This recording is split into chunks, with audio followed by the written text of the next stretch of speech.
Praise the Lord. இன்றைக்கு daily dose of divine சேனல்ல ரோமர் 11ஆம் அதிகாரம் மற்றும் சங்கீதம் 119ஆம் அதிகாரம் 145 முதல் 160 வசனங்கள் வரை வாசிக்க கேட்போம். கர்த்தாவே, உம்முடைய வேதத்தில் உள்ள அதிசயங்களை பார்க்கும்படிக்கு எங்கள் இருதயத்தின் கண்களை திறந்தருளும் சுவாமி. ஆமேன். ரோமர் 11ஆம் அதிகாரம். இப்படி இருக்க தேவன் தம்முடைய ஜனங்களை தள்ளிவிட்டாரோ என்று கேட்கிறேன். தள்ளிவிடவில்லையே. நானும் ஆபிரகாமின் சந்ததியிலும் பென்யமீன் கோத்திரத்திலும் பிறந்த இஸ்ரவேலன். தேவன் தாம் முன்னறிந்து கொண்ட தம்முடைய ஜனங்களை தள்ளிவிடவில்லை. எலியாவை குறித்து சொல்லிய இடத்தில் வேதம் சொல்லுகிறதை அறியீர்களா? அவன் தேவனை நோக்கி, கர்த்தாவே, உம்முடைய தீர்க்கதரிசிகளை அவர்கள் கொலை செய்து உம்முடைய பலிபீடங்களை இடித்து போட்டார்கள். நான் ஒருவன் மாத்திரம் மீதியாயிருக்கிறேன். என் பிராணனையும் வாங்க தேடுகிறார்களே என்று இஸ்ரவேலருக்கு விரோதமாய் விண்ணப்பம் பண்ணின போது அவனுக்கு உண்டான தேவ உத்தரவு என்ன? பாகாலுக்கு முன்பாக முழங்கார்படியிடாத 7000 பேரை எனக்காக மீதியாக வைத்தேன் என்பதே. அப்படி போல இக்காலத்திலேயும் கிருபையினாலே உண்டாகும் தெரிந்து கொள்ளுதலின்படி ஒரு பங்கு மீதியாயிருக்கிறது.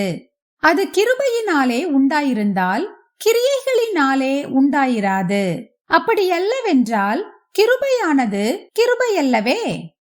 அன்றியும் அது கிரியைகளினாலே உண்டாயிருந்தால் அது கிருபையாயிராது. அப்படியல்லவென்றால் கிரியையானது கிரியையல்லவே. அப்படியானால் என்ன? இஸ்ரவேலர் தேடுகிறதை அடையாமல் இருக்கிறார்கள். தெரிந்து கொள்ளப்பட்டவர்களோ அதை அடைந்திருக்கிறார்கள். மற்றவர்கள் இன்றைய தினம் வரைக்கும் கடினப்பட்டிருக்கிறார்கள். கன நித்திரையின் ஆவியையும் காணாதிருக்கிற கண்களையும் கேளாதிருக்கிற காதுகளையும் தேவன் அவர்களுக்கு கொடுத்தார் என்று எழுதியிருக்கிறபடி ஆயிற்று. அன்றியும் அவர்களுடைய பந்தி அவர்களுக்கு சுருக்கும் கண்ணியும் இடறுதற்கான கல்லும் பதிலுக்கு பதிலளித்தலுமாக கடவது. காணாதபடிக்கு அவர்களுடைய கண்கள் அந்தகாரப்பட கடவது. அவர்களுடைய முதுகை எப்போதும் குனிய பண்ணும் என்று தாவீதும் சொல்லியிருக்கிறான். இப்படி இருக்க விழுந்து போகும்படிக்கா இடறினார்கள் என்று கேட்கிறேன். அப்படியல்லவே. அவர்களுக்குள்ளே வைராக்கியத்தை எழுப்பத்தக்கதாக அவர்களுடைய தவறுதலினாலே புறஜாதிகளுக்கு ரட்சிப்பு கிடைத்தது. அவர்களுடைய தவறு உலகத்திற்கு ஐஸ்வர்யமும் அவர்களுடைய குறைவு புறஜாதிகளுக்கு ஐஸ்வர்யமுமாயிருக்க அவர்களுடைய நிறைவு எவ்வளவு அதிகமாய் அப்படி இருக்கும். புறஜாதியராகிய உங்களுடனே பேசுகிறேன். புறஜாதிகளுக்கு நான் அப்போஸ்தலனாய் இருக்கிறதினாலே என் இனத்தாருக்குள்ளே நான் வைராகியத்தை எழுப்பி அவர்களில் சிலரை ரட்சிக்க வேண்டுமென்று என் ஊழியத்தை மேன்மைப்படுத்துகிறேன். அவர்களை தள்ளிவிடுதல் உலகத்தை ஒப்புரவாக்குதலாயிருக்க அவர்களை அங்கீகரித்துக் கொள்ளுதல் எண்ணமாயிராது. மரித்தோரிலிருந்து ஜீவன் உண்டானது போல் இருக்கும் அல்லவோ? மேலும் முதற் பலனாகிய மாவானது பரிசுத்தமாயிருந்தால் பிசைந்த மா முழுவதும் பரிசுத்தமாயிருக்கும். வேரானது பரிசுத்தமாயிருந்தால் கிளைகளும் பரிசுத்தமாயிருக்கும். சில கிளைகள் முறித்து போடப்பட்டிருக்க காட்டொலிவ மரமாகிய நீ அவைகள் இருந்த இடத்தில் ஒட்ட வைக்கப்பட்டு ஒலிவ மரத்தின் வேருக்கும் சாரத்துக்கும் உடன் பங்காளியாயிருந்தாயானால் நீ அந்த கிளைகளுக்கு விரோதமாய் பெருமை பாராட்டாதே. பெருமை பாராட்டுவாயானால் நீ வேரை சுமக்காமல் வேர் உன்னை சுமைக்கிறதென்று நினைத்துக்கொள். நான் ஒட்ட வைக்கப்படுவதற்கு அந்த கிளைகள் முறித்து போடப்பட்டதென்று சொல்லுகிறாயே. நல்லது. அவிசுவாசத்தினாலே அவைகள் முறித்து போடப்பட்டன. நீ விசுவாசத்தினாலே நிற்கிறாய். மேட்டுமை சிந்தையாயிராமல் பயந்திரு. சுபாவ கிளைகளை தேவன் தப்பவிடாதிருக்க உன்னையும் தப்பவிட மாட்டார் என்று எச்சரிக்கையாயிரு. ஆகையால் தேவனுடைய தயவையும் கண்டிப்பையும் பார். விழுந்தவர்களிடத்திலே கண்டிப்பையும் உன்னிடத்திலே தயவையும் காண்பித்தார். அந்த தயவிலே நிலைத்திருப்பாயானால் உனக்கு தயவு கிடைக்கும். நிலைத்திராவிட்டால் நீயும் வெட்டுண்டு போவாய்.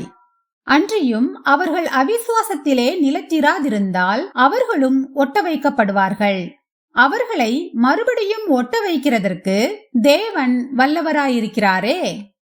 சுபாவத்தின்படி காட்டொலிவ மரத்திலிருந்து நீ வெட்டப்பட்டு சுபாவத்திற்கு விரோதமாய் நல்ல ஒலிவ மரத்திலே ஒட்ட வைக்கப்பட்டிருந்தால் சுபாவ கிளைகளாகிய அவர்கள் தங்கள் சுய ஒலிவ மரத்திலே ஒட்ட வைக்கப்படுவது அதிக நிச்சயமல்லவா? மேலும் சகோதரரே, நீங்கள் உங்களையே புத்திமான்கள் என்று எண்ணாதபடிக்கு ஒரு ரகசியத்தை நீங்கள் அறிய வேண்டும் என்றிருக்கிறேன். அதென்னவெனில், புறஜாதியாருடைய நிறைவு உண்டாகும் வரைக்கும் இஸ்ரவேலரில் ஒரு பங்குக்கு கடினமான மனதுண்டாயிருக்கும். இந்த பிரகாரம் இஸ்ரவேலர் எல்லாரும் ரட்சிக்கப்படுவார்கள். மீட்கிறவர் சீயோனிலிருந்து வந்து அவபக்தியை யாக்கோபை விட்டு விலக்குவார் என்றும், நான் அவர்களுடைய பாவங்களை நீக்கும்போது இதுவே நான் அவர்களுடனே செய்யும் உடன்படிக்கை என்றும் எழுதியிருக்கிறது. சுவிசேஷத்தை குறித்து அவர்கள் உங்கள் நிமித்தம் பகைஞராயிருக்கிறார்கள். தெரிந்து கொள்ளுதலை குறித்து அவர்கள் பிதாக்களின் நிமித்தம் அன்பு கூறப்பட்டவர்களாயிருக்கிறார்கள். தேவனுடைய கிருபை வரங்களும் அவர்களை அழைத்த அழைப்பும் மாறாதவைகளே.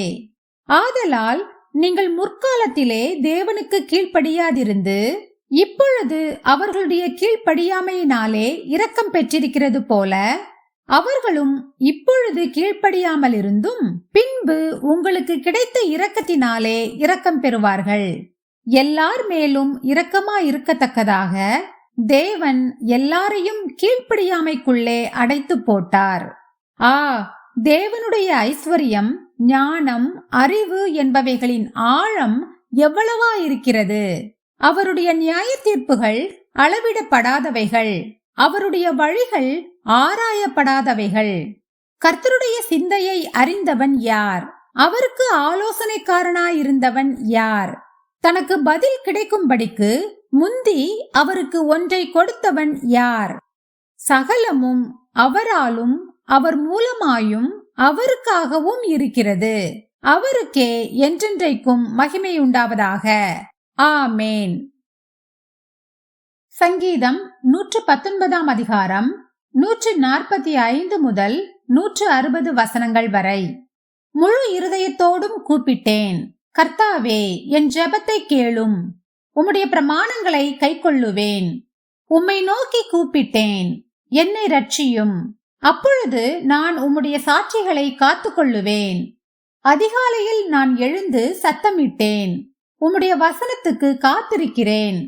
உமது வசனத்தை தியானிக்கும்படி குறித்த ஜாமங்களுக்கு முன்னே என் கண்கள் விழித்துக் கொள்ளும். உம்முடைய கிருபையின்படி என் சத்தத்தை கேளும். கர்த்தாவே, உம்முடைய நியாயத்தின்படி என்னை உயிர்ப்பியும். தீவினையை பின்பற்றுகிறவர்கள் சமீபிக்கிறார்கள். அவர்கள் உம்முடைய வேதத்துக்கு தூரமாயிருக்கிறார்கள். கர்த்தாவே, நீர் சமீபமாயிருக்கிறீர். உமது கற்பனைகள் எல்லாம் உண்மை. நீர் உம்முடைய சாட்சிகளை என்றென்றைக்கும் நிற்க ஸ்தாபித்தீர் என்பதை அவைகளால் நான் நெடுநாளாய் அறிந்திருக்கிறேன். என் உபத்திரவத்தை பார்த்து என்னை விடுவியும். உமது வேதத்தை மறவேன். எனக்காக நீர் வழக்காடி என்னை மீட்டுக் கொள்ளும். உம்முடைய வார்த்தையின்படியே என்னை உயிர்ப்பியும். ரட்சிப்பு துன்மார்க்கருக்கு தூரமாயிருக்கிறது. அவர்கள் உமது பிரமாணங்களை தேடார்கள். கர்த்தாவே, உம்முடைய இரக்கங்கள் மிகுதியாயிருக்கிறது. உமது நியாயங்களின்படி என்னை உயிர்ப்பியும்.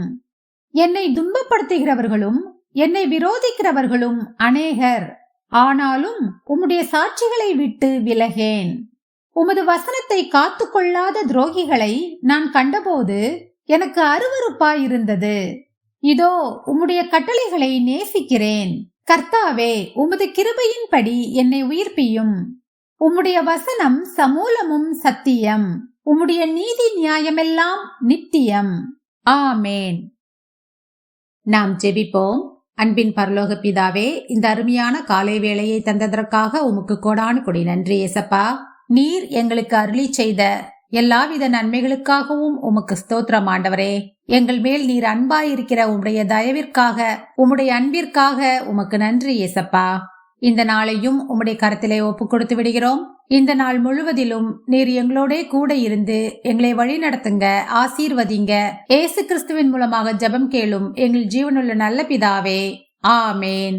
என் ஆத்துமாவே கர்த்தரை ஸ்தோத்திரி, என் முழு உள்ளமே அவருடைய பரிசுத்த நாமத்தை ஸ்தோத்திரி. என் ஆத்துமாவே கர்த்தரை ஸ்தோத்திரி, கர்த்தர் செய்த சகல உபகாரங்களையும் மறவாதே. ஆமேன், ஆமேன். நாம் அடுத்த நாள் வேத வாசிப்பில் சந்திப்போம். God bless you.